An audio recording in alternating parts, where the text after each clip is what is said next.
इंदौर में institute of pharmaceutical sciences ने pharmaceutical विज्ञान में वर्तमान नवाचार और भविष्य के रुझान पर एक दिवसीय संगोष्ठी का आयोजन किया। संगोष्ठी के उद्घाटन कार्यक्रम में pharmacy council of India New Delhi के president doctor Montu M Patel, pharmacy council of India की एजुकेशन रेगुलेशन कमेटी के चेयरमैन डॉक्टर दीपेंद्र सिंह और पीसीआई की केंद्रीय समिति के सदस्यों ने एवं धर्मेंद्र सिंह, सुशील पंचल, सुनील सुडान एवं संदीप बजाज का सम्मान किया गया। इस संगोष्ठी में मध्य प्रदेश क्षेत्र के समस्त फार्मेसी संकाय के टीचर्स एवं शोधकर्ताओं को पीएसआई के पदाधिकारियों से खास मुलाकात करने का एक बहुत अच्छा अवसर प्राप्त हुआ। सेज यूनिवर्सिटी के संस्था प्रमुख डॉक्टर राघवेंद्र दुबे एवं विभाग प्रमुख डॉक्टर निर्मल डोगरे ने संगोष्ठी में करीब 300 प्रतिभागियों, शिक्षाविदों, शोधकर्ता एवं अधिकारियों के भाग लेने की जानकारी देते हुए बताया कि इस संगोष्ठी में करीब 100 प्रतिभागियों ने शोध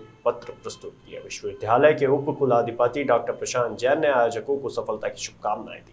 गेस्ट के रूप में कौन आया? एक्चुअली आज सेज यूनिवर्सिटी इंदौर में फार्मेसी काउंसिल ऑफ इंडिया के नवनिर्वाचित प्रेसिडेंट और उनकी पूरी टीम आज यहाँ आई हुई थी। तो आज जो हमने सेमिनार रखा था, innovation trends and future prospects in pharmacy, तो आज जो हमारे president of pharmacy council of India है मोंटू पटेल साहब, डॉक्टर मोंटू पटेल साहब, उनने आज जो बताया पूरा, और हमें लगा कि एक लीडर बना एक फार्मेसी काउंसिल ऑफ इंडिया में, और उनने जो उनकी सोच है उनने जो बताई, तो हमें लगा कि जो हमने आज सेमिनार रखा था, जो उसका टॉपिक था इनोवेशन और नए फ्यूचर ट्रेंड, उनने उसको ही लेके पूरा व्याख्यान दिया और बच्चों को इंटरेक्ट किया और 1-to-1 इंटरेक्ट किया, जो बहुत ही अच्छी बात थी। सर, स्टूडेंट्स में किस तरह का रुझान देखते हैं, फार्मास्यूटिकल लाइन को देखते हैं? फार्मेसी एक ऐसा प्रोफेशन है जिसमें कि आप देखेंगे जो स्टूडेंट आता है वो कोई भी खाली नहीं बैठ सकता। अगर वो चाहे उसे एंटरप्रेन्योर बनना है वो एंटरप्रेन्योर बन सकता है, अगर वो चाहे उसे किसी की नौकरी करनी है वो नौकरी कर सकता है, उसे चाह रहा है कि अपनी दुकान खोलनी है वो दुकान खोल सकता है। और अब तो कम्युनिटी फार्मेसी और जितने यूरोपियन कंट्रीज़ में और यूएस कंट्रीज़ में है कि जो फार्मासिस्ट हैं वो कोई भी काम डॉक्टर्स प्रिस्क्रिप्शन का भी उनका है। तो आज जो हमारे प्रेसिडेंट मोंटू पटेल साहब ने भी यही बोला कि अगर एम-फार्म और बी-फार्म में जो बच्चे अगर चाहें तो वो भी अब कोशिश करेंगे और गवर्नमेंट से टच में कि वो भी प्रिस्क्राइब कर पाएँ और डिस्पेंस कर पाएँ दवाइयों को। तो ये एक बहुत अच्छा अगर हो गया तो फार्मेसी के बच्चों के लिए बहुत अच्छा कैरियर हो जाएगा। आपका इंट्रोडक्शन? मैं doctor Prashant Jain, pro chancellor says university Indore and Bhopal. इस सब्जेक्ट को लेकर किया गया था और आपके क्या विचार है? सेज यूनिवर्सिटी में आज recent innovation in pharmaceutical sectors and current trends of pharmaceutical sector के लिए एक वेबिनार था, ऑनलाइन सेमिनार था और ऑफलाइन भी था। तो आज हमारे फार्मेसी काउंसिल इंडिया के मेंबर भी इधर हाजिर थे और मैं एज ए प्रेसिडेंट भी हाजिर था।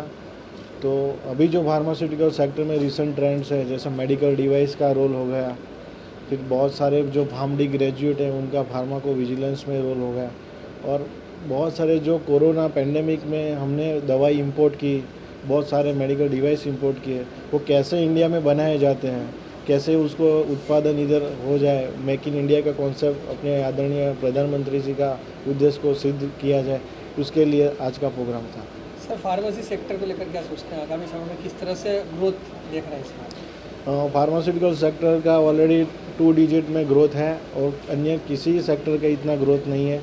तो आने वाला जो समय है, जो Bharat pharmacy of the world बन गया है, अब आगे जाके फार्मासिस्ट ऑफ द वर्ल्ड बने, ऐसा हमारा प्रयास रहेगा। स्टूडेंट्स का रुझान बहुत अच्छा दिखाई दे रहा है, इसको लेकर क्या कहना चाहेंगे, किस तरह का मैसेज आप स्टूडेंट्स के लिए देंगे? स्टूडेंट के लिए एक ही मैसेज है हमारा कि जो भी रिसेंट, क्योंकि भारत अभी बहुत तेज़ी से बदल रहा है, बहुत सारी दवाइयाँ, बहुत सारे मेडिकल डिवाइस, बहुत सारे डिजीज़ नए आ रहे हैं और नई दवाई आ रही है। तो मुझे लगता है उसका रिसर्च और इनोवेशन में बहुत सारा उनको ध्यान देना चाहिए और उसमें ही आगे बढ़ना चाहिए।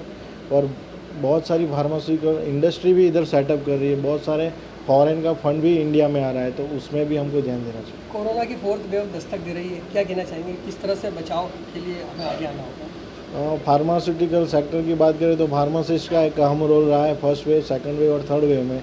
और बहुत सारी दवाइयाँ, आपको पता ही होगा कि सब सारे बिजनेस बंद थे, तो फार्मासिस्ट ने एक मास्क पे तहत एक मास्क पहनकर सारे पेशेंट की दवाई सप्लाई की थी। मैन्युफैक्चरिंग से लेके रिटेल केमिस्ट शॉप तक हमने दवाई सप्लाई की थी। अभी भी जितना भी प्रॉब्लम्स आएगा, जितनी भी पेंडेमिक सिचुएशन आएगी, उसमें हम हमारे फार्मासिस्ट भारत सरकार के लिए साथ में खड़े हैं।